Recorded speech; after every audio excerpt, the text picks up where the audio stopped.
Mirëmbrëma dhe mirë se vini si çdo të hënë ora 22 në sondazhin ton të ABC News, pra zëri i shqiptarëve. Natyrisht sot kemi një sondazh i cili është më i komplikuar se sa herët e tjera, pasi nuk lidhet me një temë aktuale. Lidhet ama me një diskutim i cili është aktual, që lidhet me rivlerësimin e figurave historike. Nëse flasim për historinë e tashme të Shqipërisë, pra të 100 viteve të fundit, sigurisht nuk mund të lësh aty pa përfshirë Ahmet Zogun, apo Enver Hoxhën, Ramiz Alin, apo Sali Berishën, Fatos Nanon, apo Edi Ramës. Pasi janë këto figura cilat kanë dominuar historinë e shtetit shqiptar në shekullin e fundit.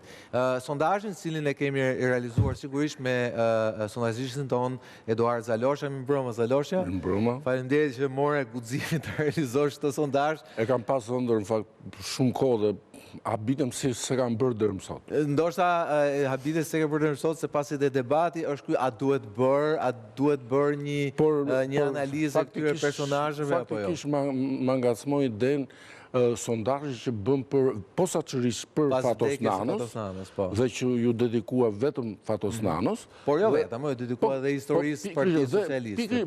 Po gjithmonë rrotullohej që roli Fatos Nanos në tërësi dhe në roli i tij në lidhje me Partinë Socialiste. Dhe aty më lindi ideja që okej, të shohim tani ç'mendojnë shqiptarët e zakonshëm për 6 udhëheqësit kryesor të shtetit shqiptar në 100 vitet. Pra që ta shpjegojmë, pra emrat i kemi përcaktuar ne të politikanëve, cilët janë? Dhe fillojnë Ahmet Zogu i pari, Enver Hoxha, Ramiz Alia sipas kronologjisë që kanë qenë kryer, Sali Berisha, Fatos Nano dhe Edi Rama. Gjet Ndohen e kam sot studio, mirëmbrëma Gjet, studiues, mirëmbrëma historian. Faleminderit që je me mua sot. Faleminderit. Mendimi jemi duhet një sondazh i tillë?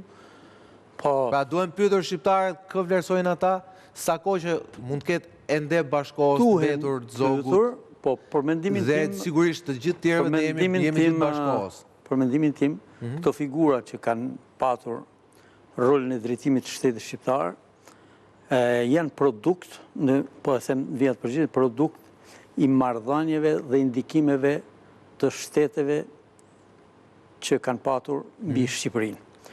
Dhe paka shumë, po t'i shohësh nga, unë të thoj edhe më përpara Zogut, e deri në sot, është ky produkt.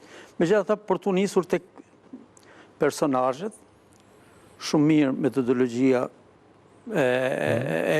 kronologjike që kanë ndjekur për sipas kohës, por kjo ka një... Sepse këta kanë lënë historinë shtetin shqiptar. Patjetër që këta kanë vendosur vulën historike të drejtimit të shtetit, të ndërtimit të institucioneve. Për mirë apo për keq? Po. Për mirë e për keq, natyrisht. Po, në qoftë se ne zbesoj që në këtë emision, mbi bazën e sondazheve, do të bëjmë vlerësimin. Jo. Vlerësimin qoftë edhe afër së vërtetës. Absolutisht. Tjetër shikojmë si e shikojnë shqiptarët. Përshtypja shqiptarëve është njerë varet nga njohja atyre.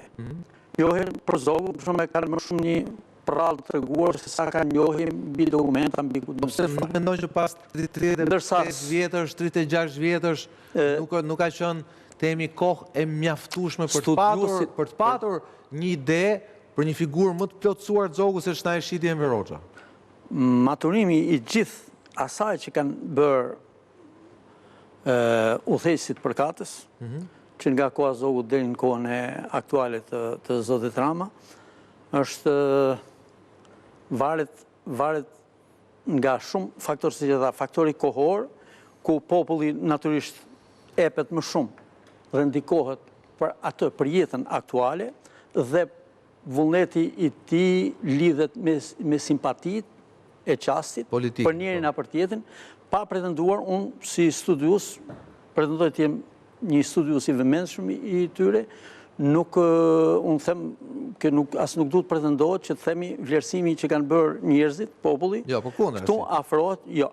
Pra, atë mund të bëjmë vetëm studiusit. Sondazhi tenton të thotë si i perceptojnë sot shqiptarët. Aktualitet. Sot shqiptarët. Po, ka një dispropocion të asaj që shohin sot njerëzit dhe e njohin, e prekin, me atë që sot me atë që ata e kanë shumë larg, e kundrojnë një distancë ku nuk kanë njohin e mjaftueshme, po themi për Zogun, qoftë edhe po largohet edhe Enver Hoxha tani dhe nuk mund t'i dinë siç njohin aktualisht. Edi Ramën, siç njohin Fatostan, siç njohin Sali Berishin. Beko, Roland Beko, më mbroma Beko. Mendon që faktori kohë ndikon temi për mirë apo për keq në vlerësimin që sot kanë shqiptarët për personazh. Për shembull, që nga Gjirokastra për Enver Hoxhën. Po, faktori kohë mendoj se është një nga faktorët kryesor në atë që krijon perceptimin, nuk flas për studiuesit, por për perceptimin e publikut në raport me figurat kryesore, sepse sa më afër në kohë të jetë, aq më emocional janë në vlerësimin e tyre me figurën, sidomos po të jenë bashkëkohor të atij.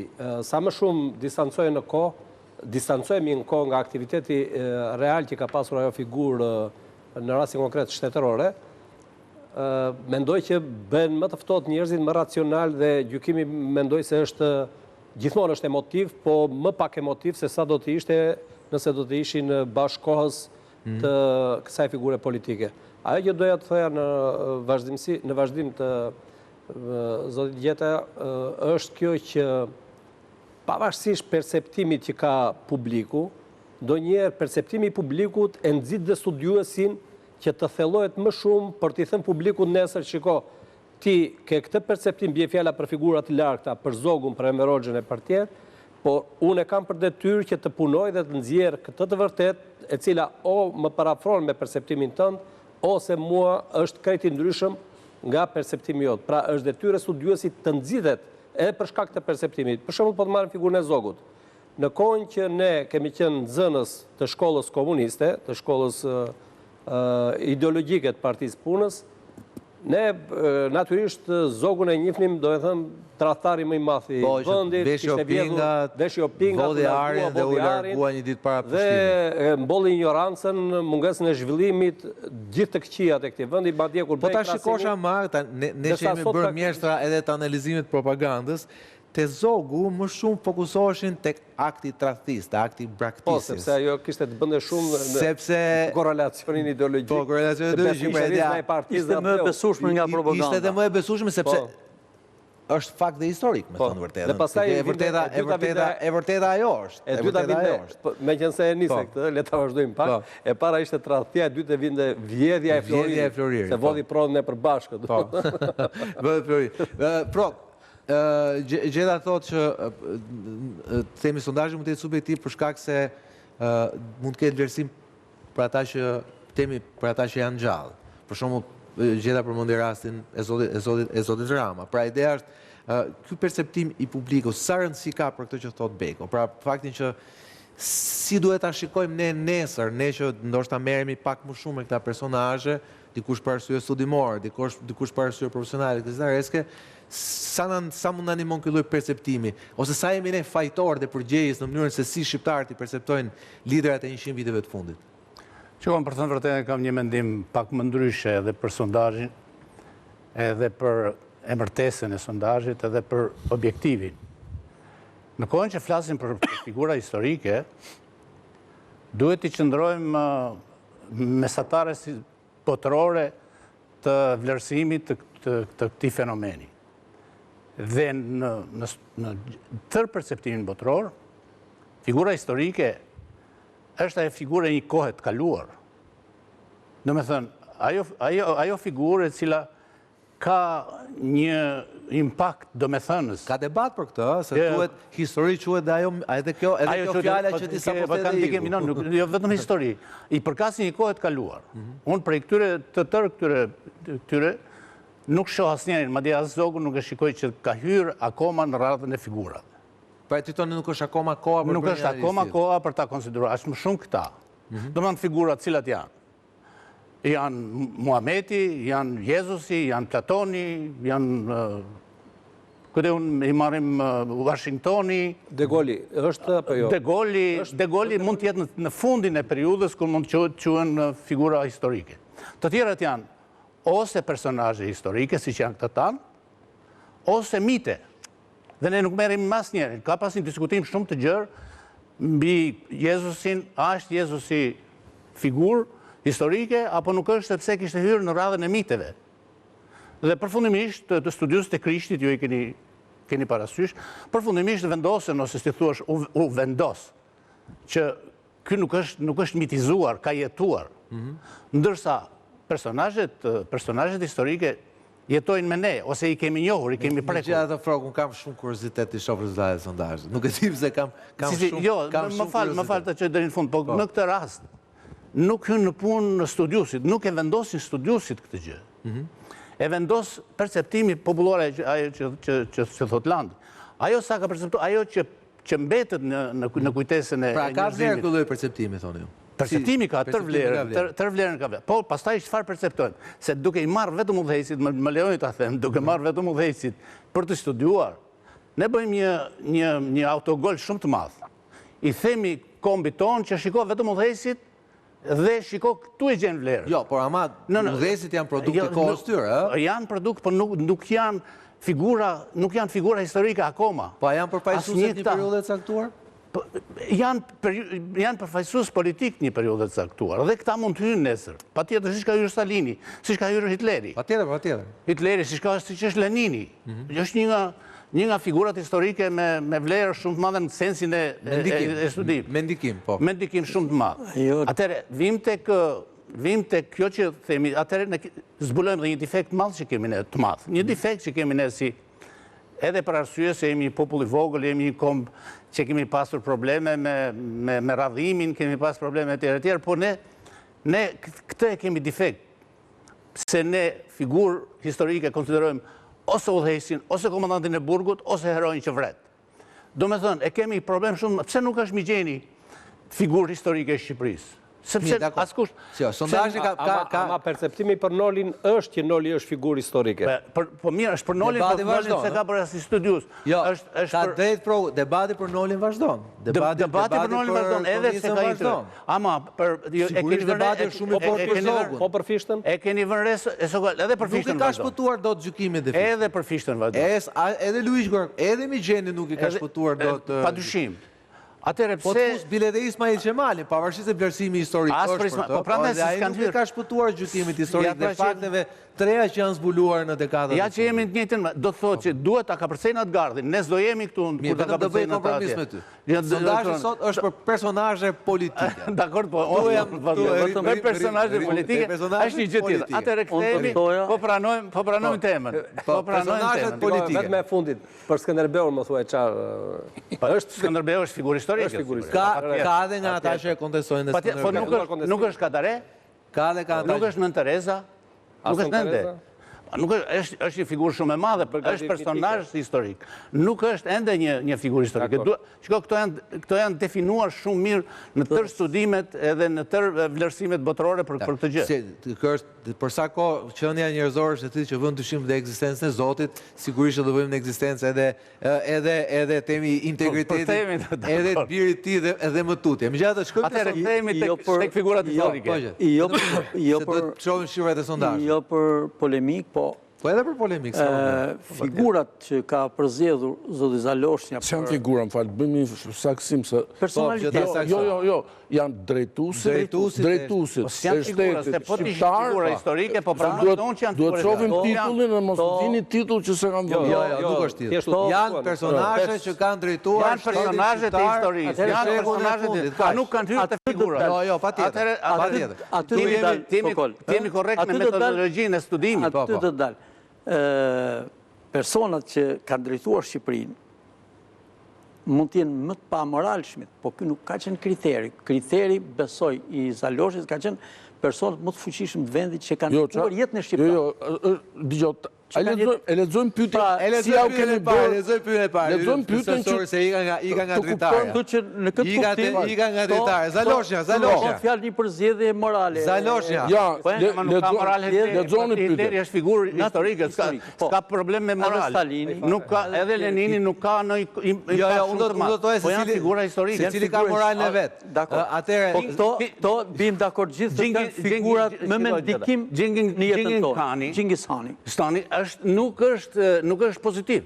Po është figurë historike, është figurë Jo vetëm Ka është shpjeguar figurë historinë e historike, njerëzimit, e ka jo vetëm që ndikuar. është figurë historike, po secili nga ne këtu në ADN-n ton gjenetike mund ketë, thuhet që mund kemi nga gjurmë Xhengis Kani se thuhet ka qenë shumë shefli.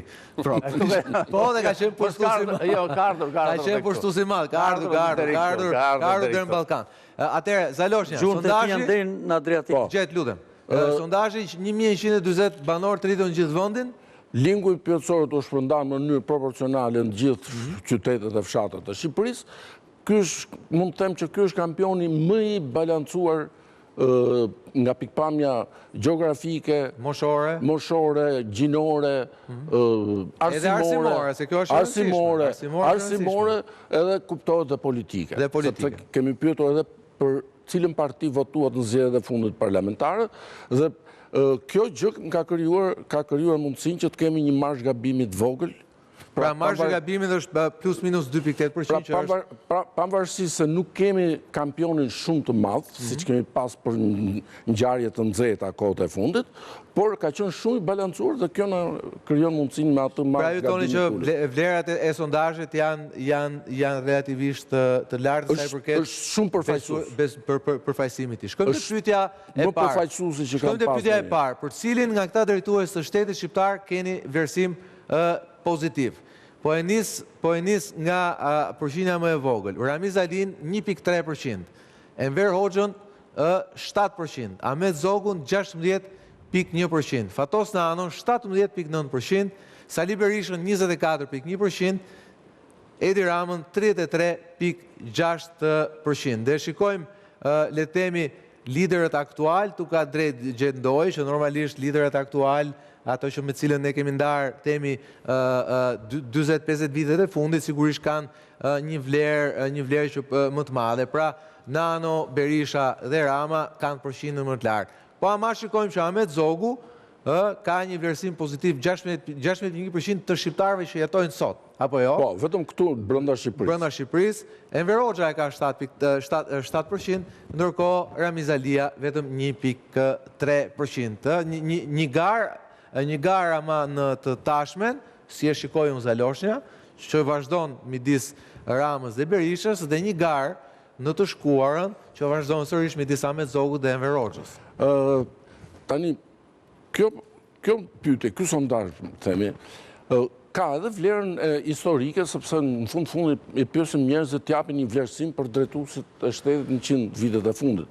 Por, ky ka shërben edhe si një letër lakmusi i orientimit politik të popullsisë që ka mbetur këtu në Shqipëri. Sepse po të shohim, aty në krahun e djathtë, atë që i kanë bërë me ngjyrë blu dhe bëjqelli, pra janë kryesisht votues djathtë. Aty kemi 40% pra të popullsisë rritur të Shqipërisë që banojnë këtu, që anojnë nga udhëheqës që dihen që kanë qenë të djathtë. Zogu dihet që ka qenë i djathtë, Berisha të paktën pretendon që është përfaqëson djathtën shqiptare. Pra, është i majtë, po përfaqëson djathtën.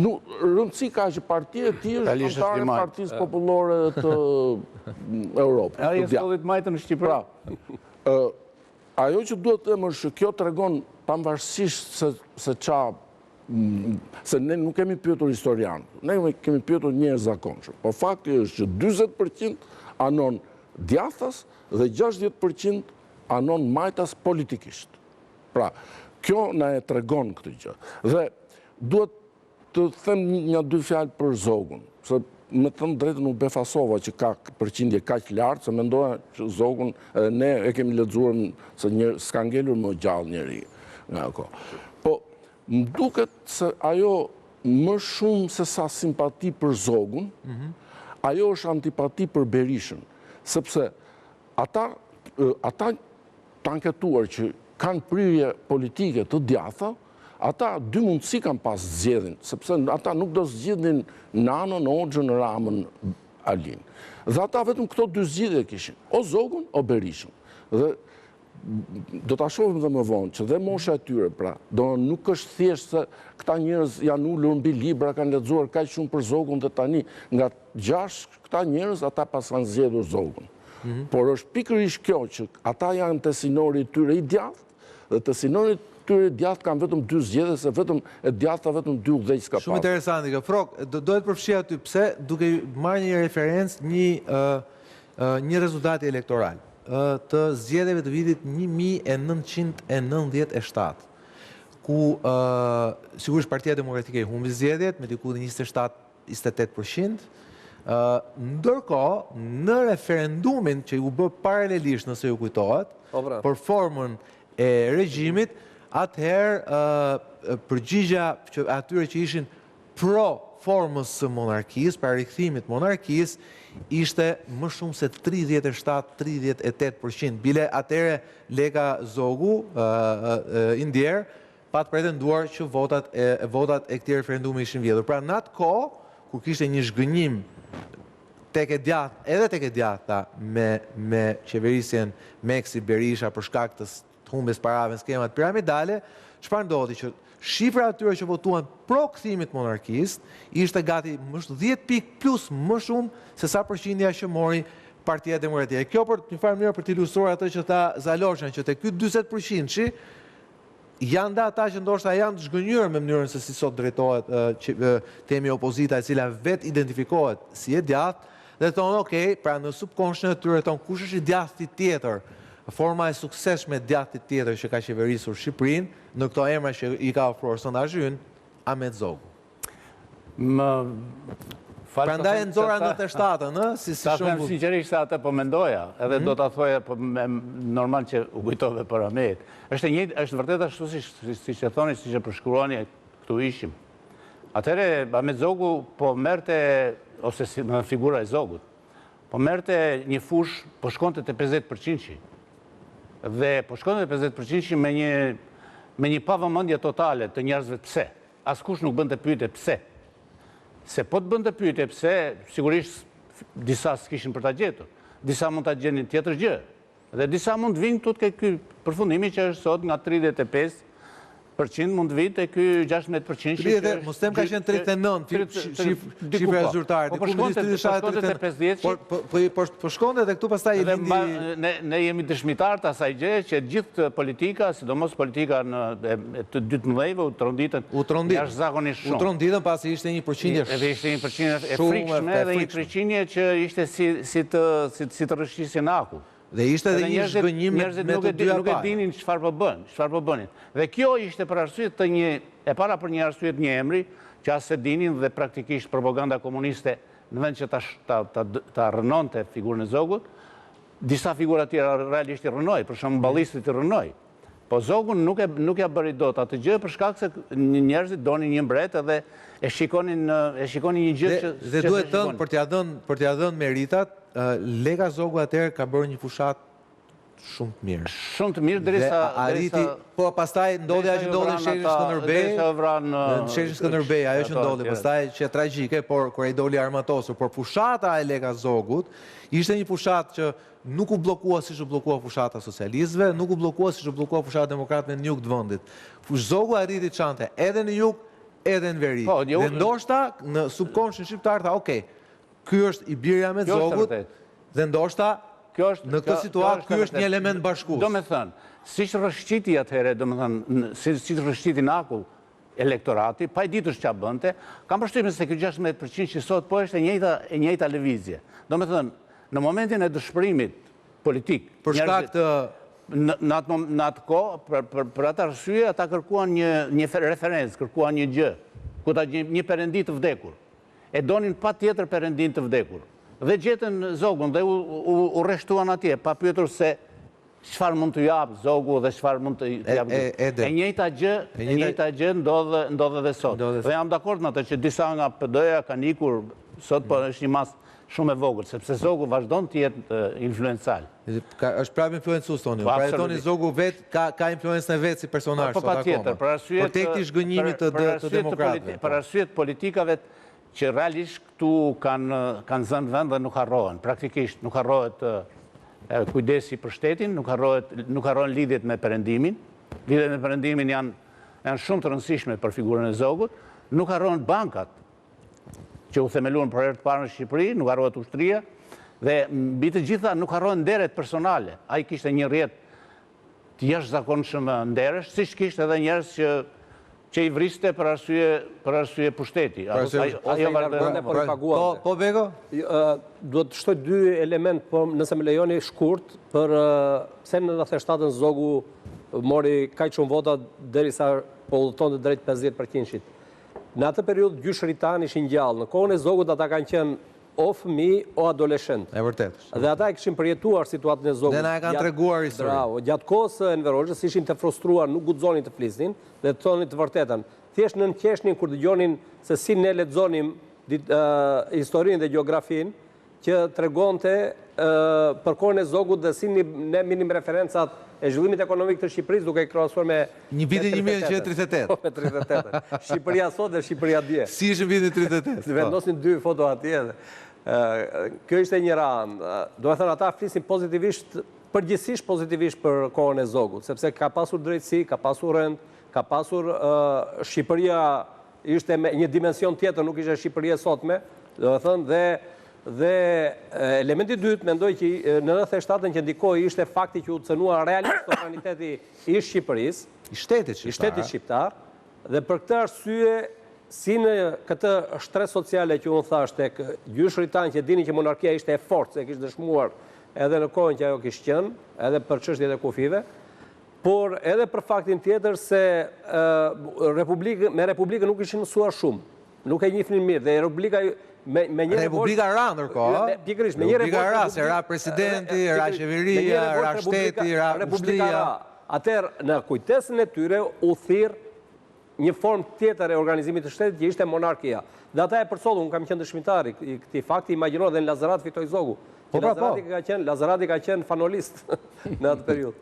Dhe kjo me njerë thiri atë që le të themi ndërgjegje kombëtare dhe i bëri që ndoshta edhe të majtë votonin Partinë Socialiste, po si formë regjimi... Se ikën minuta, megjithatë Zogu. Ka vlerësim këtu edhe për Zogun vetë si shtot Froku? Po, ka vlerësim. Zogu, unë do të them këtë që gjithë këto figura që i shikojmë këtu, në historinë e ndërtimit shtetit shqiptar, Ahmet Zogu, duke përfituar dhe nga koha, se e mori nga zero, edhe kur e merr nga zero bën diçka, por për hir të vërtetës, Ahmet Zogu ka arritjet më të mëdha në procesin e shtet ndërtimit tek shqiptarët. Legjislacion, krijimin e institucioneve, edhe gjithçka tjetër. Po ajo që e tha dhe zoti Çupi, ka të bëjë me orientimin perëndimor ca gjeste shumë të forta të Zogut, duke shfryzuar dhe martesën e tij me një bi fisnike, hungareze, katolike, europiane. Ajo ishte pastaj një super goditje diplomatike. Ai ishte një gest shumë i madh i tij, që tregonte aspiratën ose dëshirën, por dhe vizionin e tij, se Shqipëria nuk ka nga të shkojë. Pra, është perëndim, atëherë do ta ndërtojmë, se kështu është kjo punë. Ndërsa, për sa i përket fushatës antizogiste gjatë 45 vjetëve të komunizmit në Shqipëri, rreziqi e ka lëshuar në zero mbështetjen. Por, shqiptarët nuk pengohen për ta mësuar të vërtetën. Dhe e vërteta është befasuese, krejt ndryshe nga ajo që kanë mësuar nga shkolla dhe nga sistemi i edukimit në Shqipëri. Zogu ka qenë një nga përfaqësuesit me të mirat, me të metat dhe me avantazhet e tij si burr shteti i asaj kohe, sepse ka produkte në punën e tij si politikan, si shtetar, Zogu ka produkte. Dhe për këto produkte i ka arritur duke pasur në kundër tij personalitetet më të mëdha të vendit, që me thënë të drejtën, si Mustafa Kruja dhe gjithë opozitën e tij, opozita e tij. Konicën mos e thuaj. Opozitën edhe Konica. Jo, prit. Pavarësisht se e mirë me Konicën, Zogu ishte gigant i superkulturuar. Merita e Zogut ishte që dhe kundërshtarët e tij i bëri të punojnë për të. Ai ishte pjesë taktike o të paguhen për ti. Pjesë taktike e Zogut, se Zogu kishte kundër Lyç Gurakuçin, firmtar pavarësie, kishte Mustafa Krujt, firmtar pavarësie, kishte Lefnosin, kishte Noli nuk ishte një gjë e madhe, sepse Noli vërtet që produkt i një lëvizje të madhe popullore dhe por përfundoi në shtatorin e vitit shtator, tetor, nëntor, sa më shumë kalon të koha, përfundoi një mini faktor. Intelektuali dhe politikani nuk po i themi një bilanc, po i themi një bilanc intelektual ai mbetet apo? Ai si intelektual ne po flasim për burr shteti. Fanoli ka qenë më i dobët nga gjithë. Vetëm mos harrojmë një gjë, vetëm një gjë duhet t'ia njohim. Kur mbajti, një gjë duhet t'ia njohim. Që nuk ju kthye me armë zogut, po i ra flautit gjet. Mos harroj flautit, dhe kjo merit vetë. Rallet e botës. Dhe është nga se nuk ngriti armë kundër shqiptarëve. Megjithatë, mos rritet Noli. Për te propagandës ka i diçka. Fanoli, si kryeministri i Shqipërisë i pazgjedhur i saj, i pari dhe i fundit ndoshta, ka pas marrëdhënie ndërkombëtare, ka pas vetëm një shtet ala, Bashkimi Sovjetik. Okej. Këtu pastaj hape një debat që nuk ja vlen të diskutojmë se ka edhe ata që e sollin pushtet e lanë të gjithë. Hape një debat tjetër se pastaj Frogu do të thotë kush e solli Ahmetzogun pushtet. Po këtu pastaj komplikohet pak situata. Jo, nuk komplikohet, ndoshta kam të njëjtin mendim me Frogun. Komplikohet. Sepse ai Zogu erdhi nga erdhi Enveri, Zogu erdhi nga erdhi Fanoli, Zogu erdhi nga erdhi këto aktualet duhen parë dokumentat, sepse nuk janë deklasifikuar. Nuk janë akoma deklasifikuar. Nuk janë deklasifikuar, prandaj vetëm një hipotezë mund të dëmtojë opinionin. Kështu, që për këta intelektual thuhet që edhe këta. Thuhet se. Nuk ja lejoj vetes të thuhet se si ka mundësi që flasim kaq shumë për Zogun dhe nuk shohim këtë 7% e Enver Hoxhës. Ne e pam, po bëmë sikur. Tani, po sikur se pa, jo, unë mund... Po së shpak. Unë mund të... Ka qenë 1%. Unë mund të plasë vetëm si statistikë. Ose ka qenë 0%. Ose 0, dikur 0, pastaj. Edhe 3%. Vetëm si statistikë. Sot është shumë, sot. 7. Mund të flasë vetëm si statistikën se s'jam fushë në historisë, por po të kalojmë çik më tutje, unë do ta jap shpjegimin. Kalojmë te pyetja e dytë. Keni bërë një ekstrapolim. Pra, në bazë të sondazhi, sa i përkasin në numër votuesish, në numër shqiptar. Numër njerëzish, po. Në Shqipëri. Pra, nëse i marrim me shifra absolute, pra Rama në bazë të sondazhit sot përqet nga 640.000 shqiptar, Berisha nga 458.000 dhe këtu jemi afërsisht te shifrat e tyre elektorale, Nano 340.000, këto po jashtojmë Ramës, pra e majtë që afrohet e 1 milion, që pra ne i dim shifrat, Zogu 307.000, Enver Hoxha 132.000 veta. Sot, si pas teje, ka 132.000 veta në Shqipëri që jetojnë, që kanë mendim pozitiv për Enver Hoxha. Dhe për kë votuan atarën e fundit? Këto ma thoni jo? Ta them unë. Po. Për partinë e Qorrit. Për Arlind Qorrin? Po. Shumica atyre. S'ka marrë kaq vota Arlind Qorri. Jo, po unë po them shumica atyre kanë votuar për partinë e Qorrit. Deklarojnë që ka votuar për partinë e Arlind Qorrit. Pra e shohin Arlind Qorrin pasuesin tipik marksist leninist të majtës tradicionale. Ndjen një afërsi politike me to. Pavarësisht se ideologjia mund të jetë konkret ndryshe. Ndërkohë shikojmë që votat e Ramiz Alis shkojnë më shumë toni ju tek Partia Socialiste. Partia Socialiste. Dhe tek grafiku tjetër pastaj do të tregojmë konkretisht sa shkojnë. Pra shikojmë në shifra absolute sipas vlerësimit Zaloshës, sigurisht 3 votuesit temi nga 91 e këtej mbajnë vlerën kryesore të shifrave, por shikojmë pra sot që Ahmet Zogu sot, sipas studimit Zaloshës, sipas sondazhit Zaloshës, jo studimi, sipas sondazhit Zaloshës, janë mbi 300.000 veta që sot kanë opinion pozitiv për Ahmet Zogun. Patjetër, 132.000 veta me që ti s'dohet flisje, një batut e fundit, para se të shkojnë publicitet Beko. 132.000 veta, plus edhe 25.000 për Ramiz Alin, pra janë 150.000 veta cilët sot rikthehen me një opinion pozitiv për Shqipërinë e para viteve 1990. Por nuk mendoj se janë thjesht nostalgjik për figurën e Enver Hoxhës, por mendoj se janë nostalgjik ose le të themi të lodhur nga çështja se si ky sistem ka, se si kjo qeveri, ose s'mund të themi kjo qeveri, ky shtet, kjo klasë politike, kjo është e fjala, kjo klasë politike ka administruar shtetin. Në një farë mënyre, ka shpesh dëgjojmë që në kohët e Enver Hoxhës... Sepse këtu flasim që janë njerëz që e kanë jetuar atë periudhë. sepse themi, shpesh dëgjojmë që thuhet në kohën e Enver Hoxhës ka pasur rende siguri më të madhe. Në Që ka kohën e pasur. Enver Hoxhës thonë që ka pasur Sistem arsimor më të fortë. Sistem arsimor më të Që ka pasur. do të më të konsoliduar, edhe më cilësor. Shpesh dëgjoj Më të konsoliduar, cilësor pastaj e diskutojmë. Ata që thonë, se ata që se thonë fare. Thuhet që edhe shërbimi shëndetësor ka qenë falas, ka qenë kapilar, ka qenë më i shtrirë, pavarësisht cilësisë që ka pasur.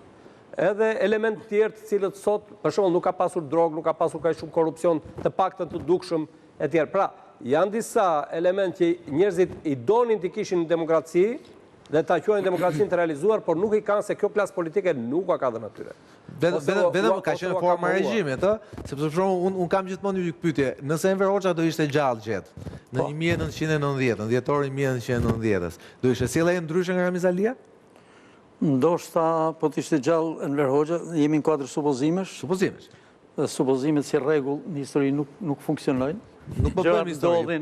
Gjërat ndodhin ashtu sepse kanë rrethanat objektive, subjektive për të ndodhur.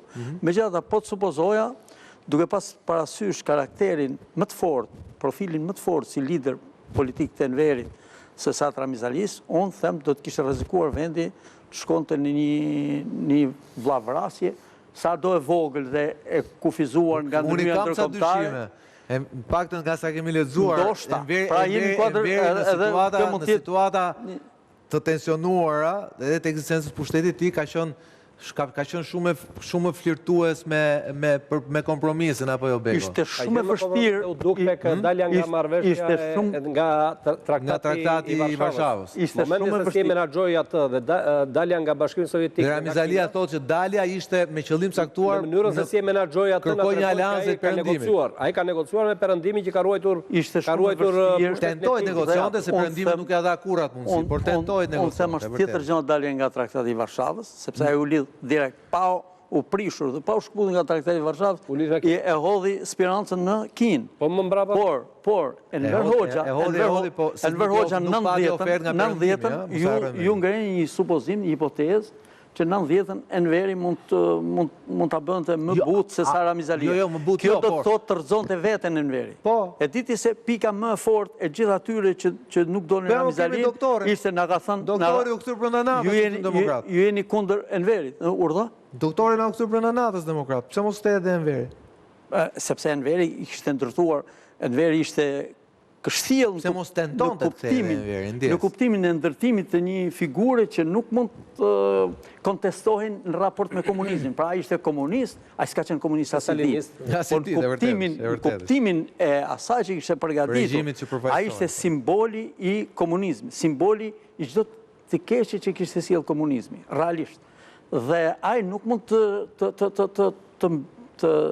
të shuante gjithë atë që kishte ngritur me duart e tij. Koli, gjithsesi ishte shumë e vështirë. Ramiz Alia kishte duart më të lira se Enveri. Mendoj që tek Enver Hoxha më mbrapa duhet ta shohim, kam përshtypjen, duhet të jetë mosha e tretë e lartë, mosha mbi 50. Ta shikojmë këtë, cila është mosha, cili është arsimi i personave që kanë shprehur opinionin e tyre pro Ramës, pro Berishës, pro Nanos, shumë pro Zogut, jo pak pro Enver Hoxhës dhe pothuajse shumë pak ndaj Ramiz Alis. Me njerë, pas publicitetit. Mirë, kthehemi në sondazhin tonë, siç e patni nga pjesa parë e debatit, super debat interesant, pasi kemi marrë në sondazhin tonë zëri shqiptarëve pikërisht opinionet tuaja, Zaloshnja dhe stafi i tij, dhe kemi arritur një farë temi përfundimi se çfarë mendojnë sot shqiptarët për ata që kanë drejtuar shtetin shqiptar në 100 vitet e fundit, e referohemi sigurisht vitin 1925, apo kur Zogu kryeminist dhe më pas u shpall president i Shqipërisë, më pas për tu veç shpallur dhe monarku i tij. Patjetër flasim për Enver Hoxhën, i cili dominoi skenën politike dhe shtetin shqiptar nga vitin 1944 deri në vitin 1985 kur ai u nda nga jeta. Kemi pasaj themi mbretërimin e shkurtër të Ramiz Alis nga 85 deri në vitin 1992 kur ai u detyrua të jepte dorëheqjen për shkak të ardhes në pushtet të Sali Berishit, i cili më pas bashkë me Fatosnanon dhe Edi Ramën e kanë dominuar skenën drejtuese shtetërore të Shqipërisë nga viti 1992 deri më sot. Shifrat janë këto që pat, sigurisht Rama del I pari në preferencat e shqiptarëve 33.6%, Berisha e dytë me 24.1%, Fatosnano I cili u nda nga jeta pak javë më parë me 17.9%, Ahmet Zogu 16.1%, 7% e Verogja, vetëm 1.3% e të anketuarve kanë vlerësim pozitiv për Ramiz Alin. Por, le të shkojmë pak tek mosha që e ngriti Beko, pra cila është mosha e atyre që kanë shprehur preferenca. Dhe çfarë shikojmë, dhe po e nis nga t'jap drejt Bekos, mosha mesatare më e lartë është ata që temi kanë opinion pozitiv për Enver Hoxhën. Zaloshnja 59 vjeç e sipër, si është? Ja, është mosha mesatare e atyre që janë anketuar. Mosha mesatare e banorëve të rritur të Shqipërisë, e kemi në cepin e grafikut, është 49 vjeç. Kjo është mosha mesatare? Kjo është mosha mesatare e banorëve të rritur, pra. Në Shqipëri, sot, kjo është shifër zyrtare. Kjo është zyrtare 49 vjeç. Kjo është mosha mesatare e shqiptarëve sot. Jemi plagur shumë, për fat keq. Po është e banorëve të rritur. E banorëve të rritur. Po, nuk futen fëmijët dhe adoleshentë. Dhe Enver Hoxha e ka, simpatizantët e vetë I ka 10 vjeç më të rritur, më të vjetër, dhe mesatarja e... Mesatarja e moshës e sa dulve në Shqipëri. Ndërkohë, po ashtu... Koli duhet të bëjë një sjarim, se mos mendojnë ata me që jam larguar nga Berisha, mos mendojnë që jam bërë dhe Enveriste, kupton për dhe sa thash, që ata e perceptojnë në këtë lloj forme Enverin. Enveri djeti ka qenë stalinist dhe I ka bërë dëmet më dha vendit. Berisha thjesht është një punist që ka vazhduar punizmin në mënyrë moderne. Këndështrimi im. Ty lutem, të rregoj shifra se këtu... Beko, se këtu s'kemi ardhur të shprehim se cili opinionet e veta për historinë. Po të gjykojmë opinionet e shqiptarëve. Pra mosha mesatare atyre që kanë mendim pozitiv për Enver Hoxhën është 59 vjeç, mosha mesatare atyre që kanë opinion pozitiv për Alin janë 51.2 vjeç, mosha mesatare atyre që kanë përqim pozitiv për Nanon është relativisht e lartë, është 50.3%. Është më lartë, pak më lartë se mesatarja e gjithë popullsisë. Ndërkohë që Berisha qëndron tek mesatarja e popullsisë, por nuk është befasuese besojnë shifra për Edi Ramën, që është 26.4%. Ahmet Zogu është më befasuese. Befasuese mbetet sërish shifra e moshës mesatare të atyre që përkrajnë, jo është, po thuaj se baraz me Ramën, pa tjetër, por është sigurisht më e ullës se e Berishës, se e Nanos, se Alisë, sigurisht se edhe Enver Hoxhës. Dhe pasur parasysh që Zogu, nga pipame kohore, është më I vjetër se Enver Hoxha. Pra, vetëm Zogu dhe Rama e kanë moshën mesatare të simpatizantëve të tyre, më të ullët se mesatare gjithë popullsisë rritur të Shqipërisë. Si e shpjegon ti të frok?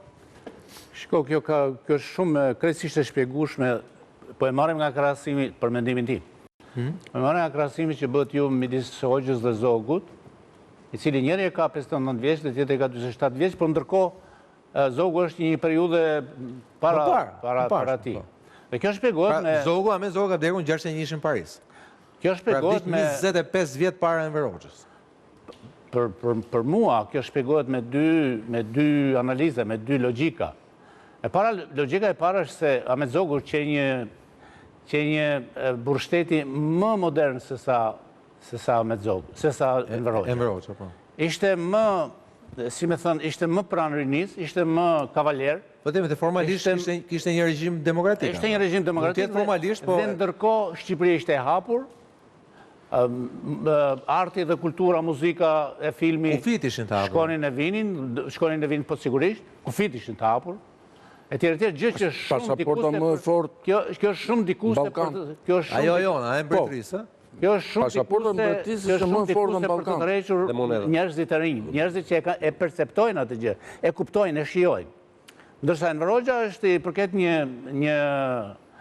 një periudhe statike, për thënë vërtetë një periudhe demode, domethënë të izoluar, të mbyllur, të pa fjalë etj dhe ai instaloi, ndoshta unë jam krejt, domethënë dhe nga faktet e tjera që njoh, domethënë njoh për historinë e tij, jam krejtësisht dakord me atë që thatë ju se Enver Hoxha do kishte ndryshuar para shokëve të tij. Padyshim do kishte ndryshuar para atyre. Duke nisur Jo, po ka fakte. edhe nga CV-ja e tij Për politike. shembull, dhe fakti që u ndam nga Bashkimi Sovjetik në atëherë, Enver Hoxha ka qenë kundër që në Moskë. Domethënë, atë bën njerëzit që kishte me vete, që ishte me Meçeu, Ishnikapov etj. Ramiz Ali, Duhet të them që jo, Ramizi më ka treguar. Po ka qenë Ramizi, po ka qenë aty, po patjetër, madje ka qenë edhe përkthyesi. Por këta njerëzimi e krahason me regjimin, jo thjesht me individin. Dhe në regjimin e tyre, në kohën e tyre, Enver Hoxha ishte një... Po ku e kanë ditur, se këtu është pyetja ime, domethënë nga e kanë ditur. nga e kanë ditur. Shiko, njerëzit... Pra një personazh që deri në vitin 1990 quhet tradhtar, quhet hajduk, quhet otoman, të qeverisur... Mos harron Sokol mund të them një gjë. Ja, sa ta mbroj frogu me Të qeverisurit kanë një instinkt të jashtëzakonshëm. Qeverisurit kanë instinkt që njohin gjëra shumë më tepër, madje edhe sot praktikisht politika profesionale, politikanë dhe media, si që kemë re nga një dalin huq, sepse tjetër gjë mendon publiku i qeveristu. Qeverisit janë shumë të vëmendshëm ndaj qeverisis, dhe e studiojnë, e dëgjojnë, e shikojnë dhe e masin.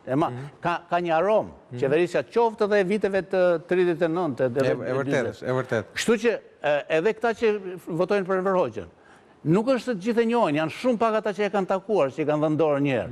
Por ama, sillet në vëmendje koha.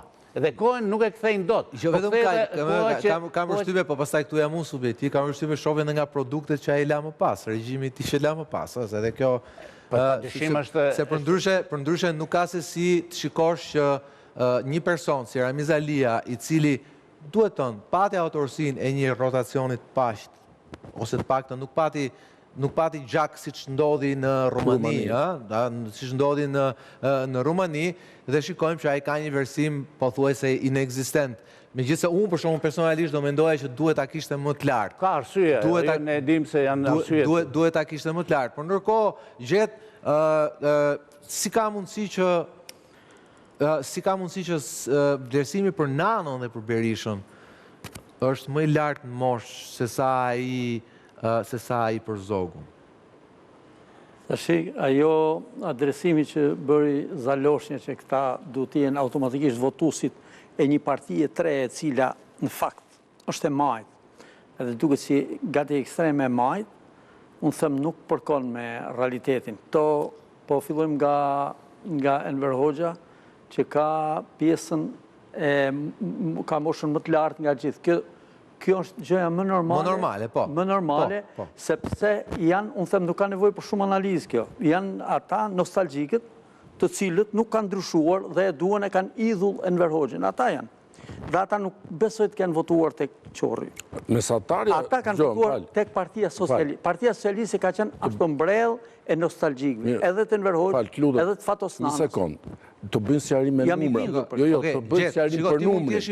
59. Jo vetëm një sekond. 59 është mesatarja.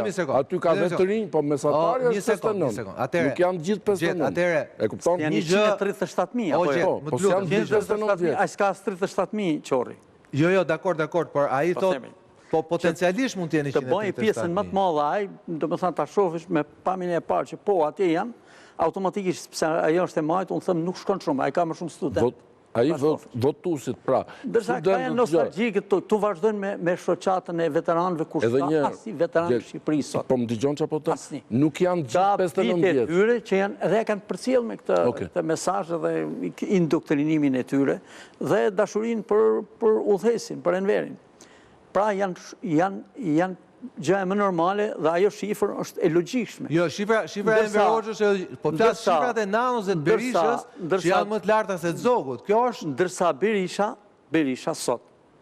Rrudhja Partisë Demokratike, unë them që po e largon në radhë para rinin prej Partisë Demokratike, sepse nuk shikon shpresë dhe nuk shikon, ai to gati po manifestojnë drejt për drejt. Ne duam partinë, s'na duhet qeveria. Në këtë kuptim, rinia, themun, edhe spjegoja të shifër të lartë, relativisht të lartë të Berishës, nga krahasim me Zogun dhe Ramën, shoh edhe tek pjesa e humbjes besimit rinia është e sinqerta, më pak e indoktrinuar, është më e lirë dhe nuk mund ta tërheqish zvarti se ke sa interesa, sa gjëra. Ndërsa, për sa i përket Ramës edhe Zogut.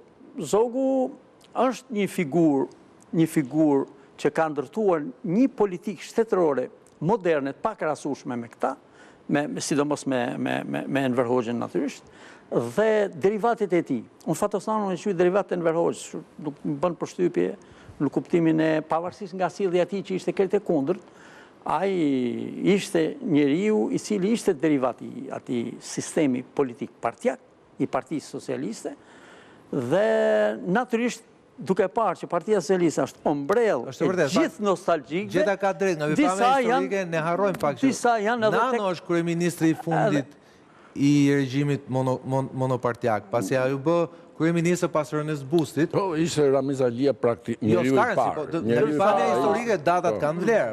Nano është ministri një shkurt është bërë. Unë them, Ramiz Alia, ajo që ju mendoni, zoti Balla, që mund të ishte edhe më shumë. Mendoja unë. Mund të ishte edhe më shumë, po Ramiz Alia tregon që nuk arriti të formoj staturën e një lideri të vërtet. Ishte hija Enver Hoxhës dhe nuk humbko njëri të japi votën atij, nëse është ai, ja jep Enverit edhe. Edhe mbaron punë.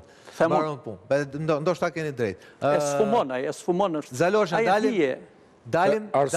dalim tek shkollimi i atyre që kanë shprehur preferencat e tyre për Edi Ramën, Ahmet Zogun, Fatosnanun, Ramiz Alin, Sali Berishën dhe Enver Hoxhën. Ndërkohë, kjo është shifra zyrtare basin statit, apo jo? Këto janë vitet mesatare të shkollës për banor, pra 12.7, pra e bie diçka më shumë mbi shkollën e mesme, viti parë, po viti dytë i fakultetit. Ja një sekundë, për ty, vetëm që ti lexoj shifrat, shikojmë që njerëzit që temi kanë shprehur preferencën e tyre për Enver Hoxhën janë njerëzit me arsim mesatar më të ullët se tjerët, 11.7%. Rot me ta janë ata që mbështesin Sali Berishën me 11.9 vite shkolle, jo përqind ndjes. Ramiz Alia dhe Fatosnano janë të dy ngjashëm me njëri tjetrin, pra bëhet fjalë, dhe këtu prap duhet japim drejt analizës gjendohet, pra që themi Nano shihet si produkt i Ramiz Alis dhe janë po të njëjtit njerëz që shprehin njëtën pëlqim për Ramiz Alin dhe për Nanon janë me 12.8 vite shkolle, në ndërkohë shikojmë patjetër këtu dalim tek anomalia, po i quaj unë në sensin statistikor të fjalës, e Ahmet Zogut, i cili ka pothuajse njerëzit që cilit shprehin preferenca për të, janë pothuajse aq të shkolluar sa ata që shprehin preferenca për Edi Ramën, pra 13 vite shkollë, pra që është mbi mesataren e, pra le temi shkollimit. Nëse flasim në gjuhën, nëse duam flasim troç, më të shkolluarit kanë shprehur preferenca për Ahmet Zogun dhe pak më shumë për Edi Ramën. Beko. Vetëm që statistikor. Të bëj sqarim statistikor. Duhet kemi parasysh që edhe tek mosha mesatare ne pam për Zogun që moshën mesatare Zogu e kishte më të ulët, Zogu dhe Rama e kishin simpatizantë me moshë mesatare më të ulët. Edhe vite shkolle këtu kanë më shumë. Dhe mos harrojmë që kemi një brez që sot janë deri në 40 vjeç, pra nga 18 deri në 40 vjeç, të cilët nuk janë ekspozuar nga propaganda komuniste, se kanë qenë 5 vjeç në kohën që ra sistemi. Pra janë të pa infektuar. Dhe ndërkohë që kanë pasur mundësi të lexojnë dhe janë arsimuar dhe në arsimin që kanë bërë, ose më saktë kanë lexuar në një të njëjtën mënyrë si për Enver Hoxhën, ashtu edhe për Ahmet Zogun. Ndërkohë që më përpara dhe kanë një versim më objektiv. Dhe prandaj ne shohim edhe tek mosha mesatare, edhe tek niveli arsimor, këta simpatizantët e Zogut janë mbi mesataren e popullsisë. Po Beko? Isha duke vënë një bast me veten kur po shikoja tabelën përpara, po ta ktheni. Mund ta kalosh pak përpara? Po, patjetër. Shikoni pak. Mosha, ata që janë të simpatizantë të Enver Hoxhës, për moshën mesatare, janë të lartë dhe ata të Sali Berishës janë më të lartë se të Zogut. Nëse ju referojmë asaj që ju thatë më parë, do e thënë shumë më parë, na del që Cilës nga tabela? Mos e rrotullo, s'ka problem, e kujtoj unë, kur ju thatë që ata të cilët kanë mbështetur, kanë shprehur mendim pro zogut, janë ata të cilët janë larguar nga Sali Berisha. Nuk e thash vetëm unë, unë një ofrova shembullin e zgjedhjeve të 97-s, shifrat e 97-s, ku referendumi për pro-monarkisë mori më shumë 10 pikë, 12 pikë më shumë se sa Partia Demokratike. Kjo tregon që tani kthehemi tek tabela që jemi për treguar të shkolluarit, kjo tregon që fanatikët si të Enver Hoxhës edhe të Sali Berishës, që dihet që fanatikët janë pjesa më pak e shkolluar e shoqërisë, gjithmonë ai që është fanatik është më pak i iluminuar, më pak racionali. S'mund të jesh dhe fanatik dhe racional, nuk shkojnë këto. Racional të bëndia. Fanatikët janë, si të Berishës dhe të Hoxhës janë njësoj. Ata të cilët nuk janë fanatik dhe janë larguar, do e thënë, nga Berisha dhe shkojnë tek zogu për ta admiruar, për të shprehur simpati, janë dy kategori, mendoj unë, dy shtresa sociale. Një janë të rinj dhe dyta janë të shkolluarit. Pse? Sepse jo se ka pasur material të bollshëm për të marrë informacion për zogun sot në për shkolla. Po të vëshre kurrikulat janë ende të kanë mangësi në dhënien e informacionit dhe sidomos informacionit të paanshëm për figurën e zogut.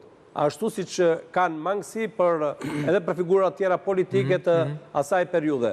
Sepse vete ata që shkruajnë tekstet, përgjithsisht kanë dalë o nga shkolla që kemi bërë dhe ne e Enver Hoxhës, ose me shkollim të pamjaftueshëm në fushën e historisë, ose pastaj mungon dhe vullneti politik për të bërë kurrikulat reale që i duhen kohë. Ose është vullnet politik në heshtje që kurrikulat arsimore marrin një literaturë të caktuar. Nga e kanë marrë informacionin të rinj që na votojnë zogun, nga e kanë marrë informacionin. Ata e kanë marrë informacionin, mendoj unë, nëpërmjet medjave dhe debateve që janë bërë për zogun. Edhe librave që janë bërë. Dhe e dyta, libra mos harro dhe internetit, se në internet se kontrollon dot kush informacionin. Dhe e treta është teknologjia e re e komunikimit dhe informacionit, e cila duan s'duan, do me thënë ndikon dhe ka lënë gjurmë të vetat tek të rinj. Dhe zogu është një figurë ashtu si Fatos Nano, po ta vini re, nuk është se janë larg, për ata cilët kanë pasur interes të mësojnë... Vjen duke u rritur përqyshmëria nga Hoxha edhe Rama, duke u rritur temi niveli arsimor. Nuk janë figura hedoniste, janë figura bohemësh, nuk janë figura, le të mund, të liderve të ngurtë, si që është Sali Berisha, Enver Hoxha e tjerë. Në këtë sens, mendoj që...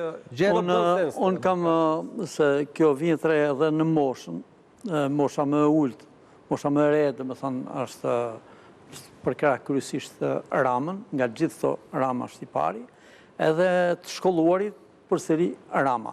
Për zogun, unë them që ka të bëje me njerëzit cilit janë racional. Tek Rama, unë them, tek ajo shifra atje, 13.2, edhe tek tabela tjetër që kishte bënë me moshën më të ullët, ka një ndikim, unë them dhe e ndikon shumë atë shifrë, numri i administratës shqiptare, e cila është kryesisht janë nën moshën mesatare, shumica saj janë nën moshën mesatare, dhe natyrisht e shkolluar, pra kemi rreth, mos gabojmë, janë mbi 300.000 që bëjnë pjesë në jo vetëm administratën e shtetit, administratën qendrore e shtetit dhe bashkive, po dhe të arsimit e gjithë fushave. 180.000 janë gjithsej. Të gjithë fushës qeverisjes vendit, me ushtri, me arsim, me... 185.000 janë gjithsej. 185.000, ja. Pra, unë them ndikon. Ajo shifër ndikot, për këtë jem i bindur se sa, kjo ngelet për të parë. Nëse Rama merr ka çuna goca 3, që ka të paktën nga pipame moshore, pas ka bërë zgjedhjen e dur. Por që e detyron ta fusin administratë, e detyron kriteri shkollës. Kështu që i ka dhe të shkolluar, sepse edhe e ndikon atë shifrë. Unë jam i bindur që e ndikon se sa, këtë nuk mund ta them. Po e ndikon shifrën 13.2. Jam me të njëjtën mendim me Landin që kemi të bëjmë me njerëz të verbër, në të ngurtësuar në atë gjë. Berisha dhe Hoxha do humbasin... Ose le ta themi nga pamje statistikore, mbështetësit e ata që kanë përqyeshmëri për Berishën, për Sali Berishën dhe Enver Hoxhën, janë nën mesataren temi arsimore të moshës adulte në Shqipëri? Shiko, kjo është për arsye se janë besnik të verbër. Nuk e din pse duan as Berishën as Enver Hoxhën. Nuk kanë asgjë, nuk din asgjë për ta. Nuk u intereson. Jo, po dhe nuk din, realisht nuk din, këta janë statik. Dhe ata do humbasin vetëm kur vdesin, se një pjesë e tyre vinë duke vdekur dhe nuk shkon gjë. Keni drejt kadri ku përputhje edhe me moshën. Problemi është më ndryshe me Enver Hoxhën se sa me Sali Berishën, se nëse do bëjmë një sondazh pas 3-4 vjetësh, me siguri sondazhi për Enver Hoxhën do vi duke u rritur për arsye se do kërkojnë ta njohin.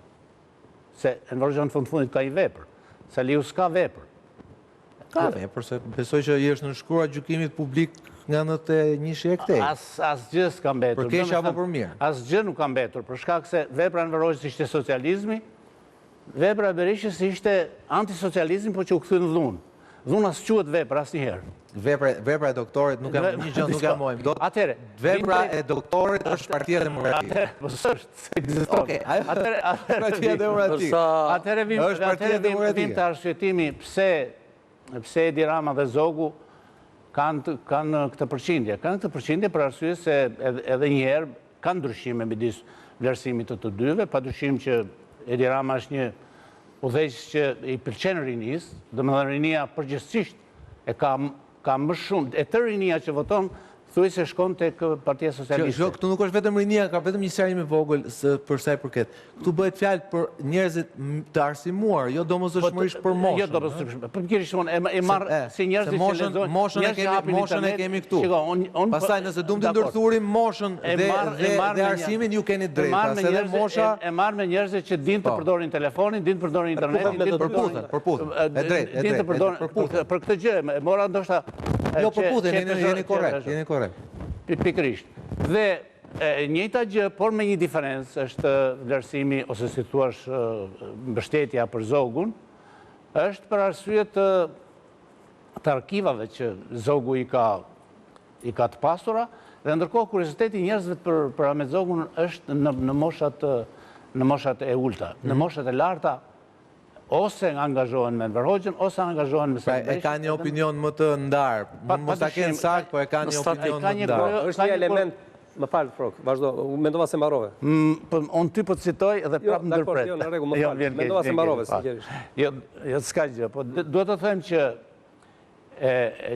si thua, jeta e Ahmet Zogut, edhe pse ka ikur prej kaq kohësh, përsëri ka një lëng, ka një tërheqje, ka një gjë që ndoshta dhe për modën e monarkive, modën e luksit, krizën e republikave demokratike, le ta themi, që është sot republikat demokratike janë krizë, republika franceze. Dhe republika jonë se në ngelen pa e thënë. Po ta themi është etaloni i regjimit republikan. Republika jonë, republika amerikanë është. Republika jonë u godit më njëherë pas viteve 90, pse u godit? Për arsye se u konformuar me Enver Hoxhën.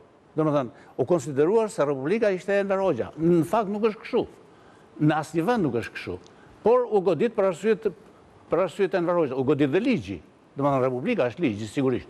Dhe ajo është, kthehemi tek ajo shifra e fillimit që u kthyen tek Zogu nga 50% e popullsisë. Në vitin 97, është shumë pak kjo që ka mbetur. E dikush ja ka rritur shumë reputacionin. Ishte shumë e lartë, po. Në familje shqiptare përgjithsisht, ja ka rritur taptia e pronës. Kur janë hapur sepetet, gjurma e shtetit pra. Dhe kanë dalë ato tapit, po jo vetëm që kanë qenë sakta, po kanë pasur dhe kaligrafi. Dhe thënë, Zogu i çonte në shkollat posaçme ata të cilët do bënin noterin dhe shkruesin, për të mësuar bukur shkrim, pra shkrimin e bukur të gjuhës shqipe. Dhe po të shikosh tapit e Zogut, janë me një kaligrafi të jashtëzakonshme më mirë se sa të shkruara sot me kompjuter. Dhe ato në familjet e tyre u kanë thënë, shikoni pak tapin, kjo që do të bëj ty të pasur, që do t'japi ty para, do t'japi apartamente, kulla, një mere se vatit e ka jo toka, këtë të mire kemi nga Zogu. Gjet një batut. Unë do të thoja që vepra e Enver Hoxhës e faktuar tashmë dhe me dokumente arkivore deri në vitin 1962 është vepra ati dhe veprimtaria ati është antikombëtare. Është antikombëtare si në drejtim të shtypjes së popullit ti këtu, po më përpara, po doni të shkojmë edhe në shtypjen e popullit të Kosovës, shqiptarët Maqedonisë dhe shqiptarëve të Malizi, duke bashkëpunuar ngushtë, jo vetëm me edhe Qamërisë, duke bashkëpunuar ngushtë, jo vetëm me partizanët dhe me komunistët serbo-malazes, por duke bashkëpunuar paradoksi më i madh edhe me qetniket. Ka dokumente që nëpërmjet Partisë Komuniste Jugoslave që bashkëpunoi me qetnikët sa për të kaluar dhe pastaj për të konsoliduar pushtetin komunist, Tito, qëlloj që në shtypjen e elitës Kosovës, Enver Hoxha ka luajtur një rol shumë të rëndësishëm suportues deri dhe në futjen e 2 divizioneve, veçanërisht divizionit 5 me krye Ramiz Alin, komisar, dhe Rahman Përllakun, komandanti i atij divizioni, që kanë bërë gjuetin e gjithë krerëve dhe të njerëzve më me influencë të Kosovës, pra dhe bjen poshtë tërësisht ajo e avokatëve që i bëjnë Enver, që thonë kur se kanë nxjerrë këtë teorinë, edhe këto të Akademisë së Shkencave, kanë nxjerrë atë teorinë që Enveri nuk e kishte Kosovën që ta shiste. Jo mos e kishte Kosovën, po themi nuk e kishte, jemi dakord. Por që deshti Enveri bëj pyetjen unë në Kosovë me partizantë e tij për të kapur ata të rrinë këtu në Shqipëri. Pra kjo është pas vitit 1960. Jo masakrën e Tivarit, ka masakra të tjera që ke masakrën e Bihorit, ke masakra të tjera pa fund. Se këto i përkasin debati historik që nuk mund ta vazhdojmë sondazhin tonë. Po prapë i arrisin vlerën e Enver Hoxhës si figurë politike, si figurë antikombëtare, si figurë historike. Votimi në 11 maj, si prandaj rritet vlera. Bëjmë emision tjetër për këtë. Për Enveri. Votimi atëherë Zaloshnja, të dhënat e tjera, Frok, lutem. Si kanë votuar në 11 maj simpatizantët e Ahmet Zogut. Kjo është një shifër super interesante. Kanë votuar për Partinë Demokratike dhe Shqipërinë Madhështore, 22% e tyre. Partitë tjera 20.6%, nuk kanë votuar fare 57.4%. Pra, këtu më së fundi e nxjerrim me grafik se cili është problemi i madh i të djathës shqiptare, të paktën asaj që quhet e djathës shqiptare. Sepse nuk ka një lider si Zogu që ta votojnë. Sepse nuk ka një alternativë. Ose saktë duan liderin e tyre një pushtetje si Ahmet Zogu. Ai ka vdekur para 65 vjetësh. Ai lider që do duhet ishte që këta njerëz shkonin të votonin. Dhe duke i lidhur pasaj me gjithë to që pam, që përkrasit, ose të quajmë simpatizantët e Zogut, janë më të rinj mosh, janë më të arsimuar dhe nuk votojnë për PD-n tani. Por nuk votojnë as shumica nuk votojnë as për PS-n apo, jo? Jo, PS nuk praktikisht nuk ka. Po pra nuk është se votojnë Majtas. Jo, Majtas jo. Ky është lajmi. Ata nuk është se votojnë partitë tjera. Simpatizantë të Zogut nuk votojnë Majtas. Ndonjë prej tyre mund të votojë edhe PS-n, por janë shumë pak. Krahasuar me numrin shumë të madh bekot atyre që nuk votojnë fare. Ideja është këtu që... Pra simpatizantë me Zogut sot nuk votojnë. Duke qenë që edhe nga sondazhi i një javë më parë, ai pjesa e elektoratit gri, ose siç thoni ju, forca e tretë. Partia e tretë. Partia e tretë. Në mënyrë simbolike. Po, në mënyrë simbolike, patjetër. Partia e tretë gati po barazojë me Partinë Demokratike, nuk do ishte keq që edhe në Shqipëri, ndoshta, të fillonte të mendojë pse jo, për të krijuar një lëvizje politike pa droje për të kërkuar monarkin. E kemi formalisht. E kemi, po duhet krijuar... Kemi zotin Spajia, kryetarin e legalitetit. Po pra, duhet hedhur karburant dhe duhet filluar të xhirohet, të ndizet me bjell manivel. Mos se këtu tani pyetja që shkon mend është kush do na bëhet monarku i ri i vendit. Lutem mos na hap këtë diskutim. Do ishte shumë interesante. Paktën jo për moment. Paktën do flitej për politikë se jo për momentin se pastaj gjeta do bëjnë një akus si kam kombinuar figura. Po nuk flitet për politikë në Shqipëri. Të lutem.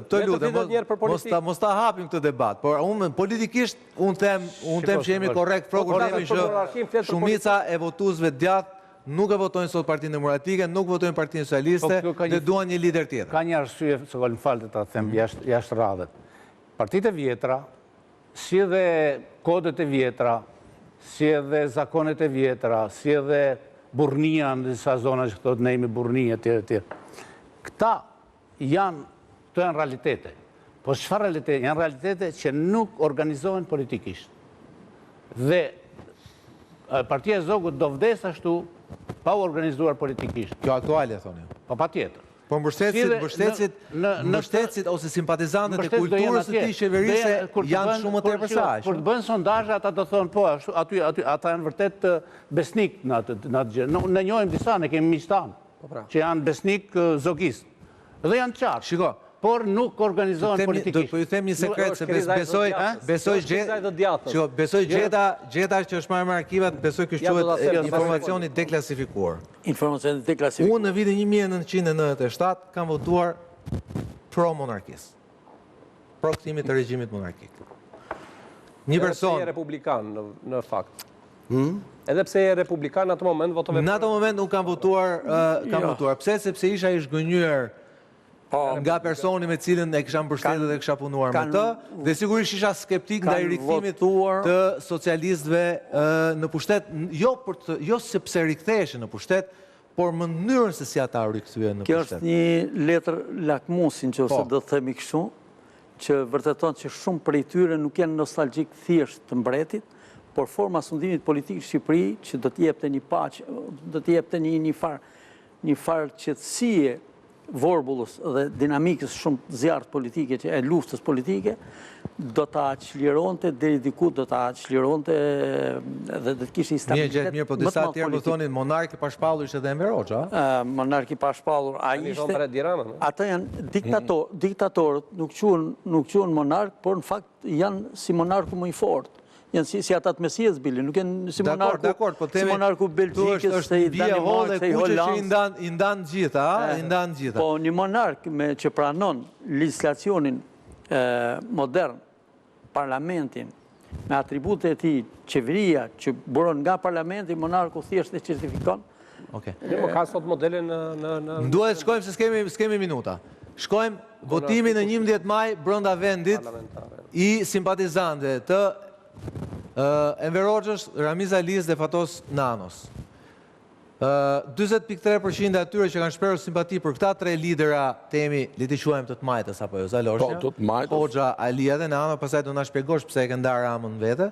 20.3% kanë votuar Partinë Socialiste, 21% kanë votuar partitë tjera dhe kjo afrohet me shifrën e partisë së themi të Qorit. Ndërkohë 38.8% nuk kanë votuar fare. Tani, arsye pse nuk e vura, në fakt nuk nxora grafik as për Ramën as për Berishën, se s'ka kuptim të vërë se pothuajse të gjithë ata që simpatizojnë Berishën votojnë për PD-n. Ky nga pikpamja politike, kjo tregon që simpatizantë të këtyre liderave të majt, pra jo të këtij që është aktualisht, pavarësisht 40% të tyre, pavarësisht se nuk kanë Ramën si njeriu më që e vlerësojnë më shumë, pavarësisht këta votojnë për Partinë Socialiste. Dhe mos harrojmë që vetë Rama ka rreth 680.000 që i ka personal të tij, plus merr dhe këta 40% që në këtyre dhe shkron këtë 800.000 që i tij zakonshëm. Pra, kjo tregon se sa të vështirë ka e djatha, sepse e djatha ka djatha aktuale, a? Ajo që quhet zyrtarisht e djathtë. Ajo që quhet zyrtarisht e djathtë. E djatha reale është kjo këtu. Është kjo këtu, e cila nuk e voton të djathtën aktuale. Djatha reale është kjo tjetra këtu. Po unë e shoh si problem të përgjithshëm të djathtës. Gjithaj 40% që i djathtës, që jo vetëm që është 40%, pra që nuk përbën shumicë në popullsi, po edhe ajo 40%, një pjesë shumë e madhe e saj nuk shkon të votojë. Dhe prandaj ne kemi pastaj një PD që del me 300.000 vota mbrapa. Ne kemi dhe një PS pse del PS-ja me 83 mandate, megjithëse shifra absoluta ajo nuk është se lëviz shumë. Duhet të them këtë që Koli, e djatha ka një problem real, i cili është ky. Unë mendoj që është mirë kjo që po them tani. Është më e madhe bie fjala Partia Demokratike se sa partia që ka kryetari. Pra, demokratët në vetvete të djathtët, jo vetëm të djathtët, le të flasim për ata të cilët do t'i përkisin Partisë Demokratike dhe do të ishin ndoshta barazim me kryetarin e tyre. Po të kishin një kryetar modern, por kryetari ka një pakicë të vogël të Partisë Demokratike dhe jashtë tij, përtej tij, ka një numër disa fish më të lartë se sa partia që ka kryetari. Pra PD-ja është më e madhe në vetvete se kryetari. Tani vim tek e djatha. Dhe vetë djatha në tërësi është shumë më e madhe se të gjitha partitë e tjera me kryetarët e tyre. Pra është përtej, nuk e janë të papërfaqësuar, pra, janë të papërfaqësuar. E djatha është e papërfaqësuar. Kjo është drama e së djathës, mendoj unë. Prandaj dhe mungesa e atyre, do të thënë, i bën që marrin shkojnë në sajt e Zogut. Zgjedhja është shumë më e madhe. Dhe prandaj del Zogu si figurë. Pra ju thoni Zogu del jo si figurë historike, po si figurë aktuale. Po del patjetër edhe si figurë, ai del në dy pozicione Zogu, del edhe si figurë historike. Historike është ai, po del si aktuale. Sepse del si kontrasti këtyre fjalëve. Si kontrasti këtyre, pra shqiptarët e djathtë sot kërkojnë një lider që ka vdekur para 65 vjetësh, dhe që duan ta ringjallin, sepse një lider që e kanë gjatë sot, politikisht e konsiderojnë të vdekur. Mendoj, po ai është i majt, Zogu që e djathtë. Duan një lider të djathtë tek e fundit. Kjo çështje që është përcaktuar nga dy faktorë. Faktori i parë historik, ku e djatha, për fat të keq të Shqipërisë, në historinë e shtetit shqiptar ka qenë e brisht dhe nuk arriti të kalcifikohej ashtu. Dhe ajo që u trashëgua në kohën e Zogut dhe në kohën e pushtimit që i themi 39-44, kur erdhi Enveri u kosit kjo djathtë dhe e ka dëmtuar shumë. Po përveç kësaj, faktori i dytë që mendoj unë, përveç kësaj është përveç faktorit. Gjetë sa më shkurt se kemi kishë minutazh. Është edhe manipulimi ose fuqia që kanë dy partitë të ashtu quajtura demokratike, Partia Socialiste dhe Partia Demokratike, që me marrëveshje ose pa marrëveshje ose të nëndheshme këta nuk e kanë lënë të ngrej kokë e djatha. Një djathtë duhet thënë e trashëguar, e lodhur. E majta s'ka si ta le. E lodhur. E djatha duhet ta stimulonte veten e vet, apo jo? Dhe e majta është në rregull llojin e vet. E goditur kryesisht nga djatha zyrtare. E goditur. Partia Demokratike Sali Berisha e ka goditur. Pra ballin kombëtar, legaliteti ta ndau në 4-5. Balli kombëtar demokratik. Po pra, legalitetin në ndau në 4-5. Po jo, se ka të tjerë. Po Kristian Demokratë, Demokristianët i kanë ndarë. Të gjithë i kanë ndarë, i ka bërë... Po pra, po kur votojnë dhe kur mendojnë simpatizant, për shembull ta me Zogut, nuk mendojnë politikisht, vetëm politikisht. Mendojnë me simpati për Ahmet Zogut. Nuk mendojnë se e cilës parti është. Dhe për fat të mirë. Edhe personale. Ajo është personale, është për mbretërinë. Nuk kanë mbretëri këtu. Thjesht votojnë për arsye se është Ahmet Zogu, është trashëgimia e tij, është legjenda e tij, shumë gjëra janë legjendare se janë të vërteta, etj. Por kur vin punat e partia pastaj në përparti pastaj thoni majti djathtë që janë shpikje kohë. Do shkojmë te një analizë tjetër, Frokë, se kjo është Partia Socialiste koli vetëm një fjali për Partia Socialiste, edhe pse është më madhe që e parashikon në grafikun më pas. Edhe jo, nuk shaka. Partia Socialiste edhe pse është më madhe, pra e majta edhe pse është më madhe se Partia Socialiste dhe se vetë Edi Rama, ata e votojnë Edi Ramën, ndryshe nga e djatha që është më madhe se Sali Berisha, por nuk e votojnë. Këtë e Edi Rama i ka përfshirë ata në... Këtë e vërteton ky grafik, pra që këtë e vërteton ky grafik që Edi Ramën e votojnë në një shumicë edhe për krahasit e Enver Hoxhës, Ramiz Alis dhe Fatos Sanës, megjithëse Rama, siç e pamë më para, është lider më modern, përkrahet nga një brezi më i ri dhe përkrahet nga ata me më shumë arsim. Ama, siç thatë ju saktësisht, është e kundërta e pasqyrës është e kundërta pasqyra e kundërt e asaj që ndodh Partinë Demokratike. Për cilën nga këta drejtues shqiptar keni vlerësim më pozitiv. Kjo është harta urbane e mbështetësve. 35.6% të qytetarëve, pra që jetojnë në qytete preferojnë Edi Ramën, 21% preferojnë Fatos Nanon, 16.5% Ahmet Zogu, 21.1% Sali Berishën, ndërkohë që Enver Hoxha dhe Ramiz Alia këtu kanë përkrahje shumë të vogël. Pra, çfarë shikojmë këtu? Shikojmë Zogu ruan pozitat e tij solide me gati 16% e nivelin mesatar. Do ma lesh ta lexoj dhe pastaj komentoj. Okej, rrofsh. Dhe ndërkohë Rama ruan poziciat e tija dhe këtu shikojmë në qytet Sali Berisha dhe Fatos Nano ruajnë një përqyeshmëri të barabartë me njëri tjetrin. Frok, batut shpejt. Është konsoliduar kjo ndarje dhe kjo zorë se lëviz për shumë vite të tjera. Dëmë thënë është konsoliduar e majta në pushtet për një Në zonat urbane, flasim për zonat urbane. Kjo është për zonat urbane e qeverisin vendit, se zonat rurale janë shumë të vogla dhe braktisur e tjerë. Kështu që Edi Rama ka të drejtë të thotë që 2030-ën, 2035-ën do jetë në pushtet. Zaloshnja. Tani, unë do mundohem të shoh pak në prizmin e politikës aktuale, në zonat urbane, kur jeton 65% e popullsisë vendit. Që vetëm për saksim jo ndaj teje, për një plotësim më saksim, që është një shifër totalisht e kundërt me marsin 1991, ku ka qenë 66% me 33% në favor të zonave rurale. Sot jemi 66% zonat urbane, 33% zonat rurale. Por, shohim se në zonat urbane, pra ku jeton shumica e popullsisë, krau i djathtë i politikës bie poshtë 40%. Pra po të mbledhim Zogun me Berishën, në zonat urbane 38%. Bie 38%. Dhe me qenë se do bëjmë krahasimi dhe me zonat rurale, vendi ku Berisha dhe Hoxha kanë nivelin kotat më të larta të simpatisë, janë pikërisht në zonat rurale. Ta shikojmë atëherë zonat rurale, për cilët nga këta drejtuesi shqiptar keni vlerësim pozitiv, ata që jetojnë në fshatra janë përgjigjur në këtë mënyrë. Edi Rama 30.3%, ruan në vendin e parë, por bie shumë nga përkraja që i ka në zonat urbane.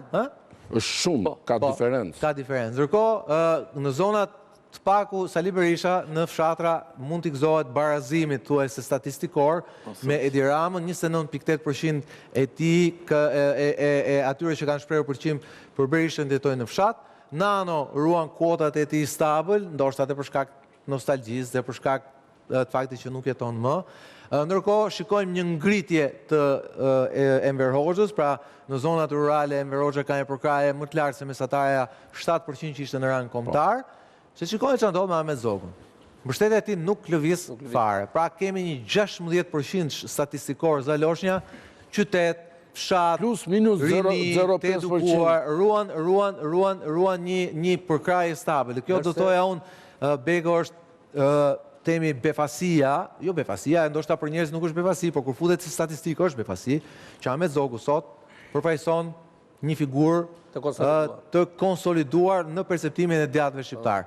Pastaj nëse duam të futemi krahasimin me Berishën, pastaj është Berisha ka përqindje më të lartë në fshat, sepse tham edhe më parë që fanatikët janë ata cilët mbështesin Berishën dhe i kanë ngelur Berishën sot në atë parti që quhet Partia Demokratike. Dhe fanatikët vinë në zonat rurale. Ndërkohë që nëse do të flisnim për politikën moderne sot në perëndim, e djatha është më, do të thënë, në zonat urbane qëndron më lart në statistika se sa e majta. E majta kryesisht është te rinia dhe në zonat rurale dhe tek klasat punëtore. Apo jo, kjo është, kështu vijnë votat e të majtës në perëndim.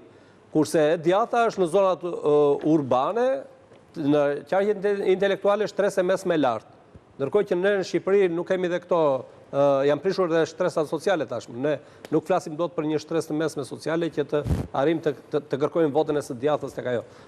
Por nëse se më duhet ta mbyll, nëse duam t'i japim një Landi e bëri një farë për kufizimi, po nëse duam të kuptojmë pse si votojnë shqiptarët dhe pse ata votojnë në një mënyrë të caktuar, besoj që Zaloshnja ky sondazh na e dha qartë të rinjt, ata që janë më të edukuar, që jetojnë në zona urbane, themi pjesa më progresiste, ta quajmë, e çdo shoqërie, jo vetëm e shoqërisë shqiptare, sot ka bërë zgjedhjen e vet politike. Ndërkohë që e djatha dhe ajo ka bërë zgjedhjen e saj, për momentin ka vendosur të qëndrojë në shtëpri. Në pritet çfarë? Nuk e dim. Do ta zbuloj koha. Faleminderit Gjezi që më mua sot, faleminderit Prok, faleminderit Roland Bek, Zaloshnja, shumë faleminderit për këtë sondazh super interesant që me siguri do ngjalli debat. Ky ishte sondazhi dhe për sot zëri shqiptarëve në ABC News. Ndërkohë qëndroni me ora e fundit me Emilian Islamin. Nga unë Sokol Balla, natën e mirë.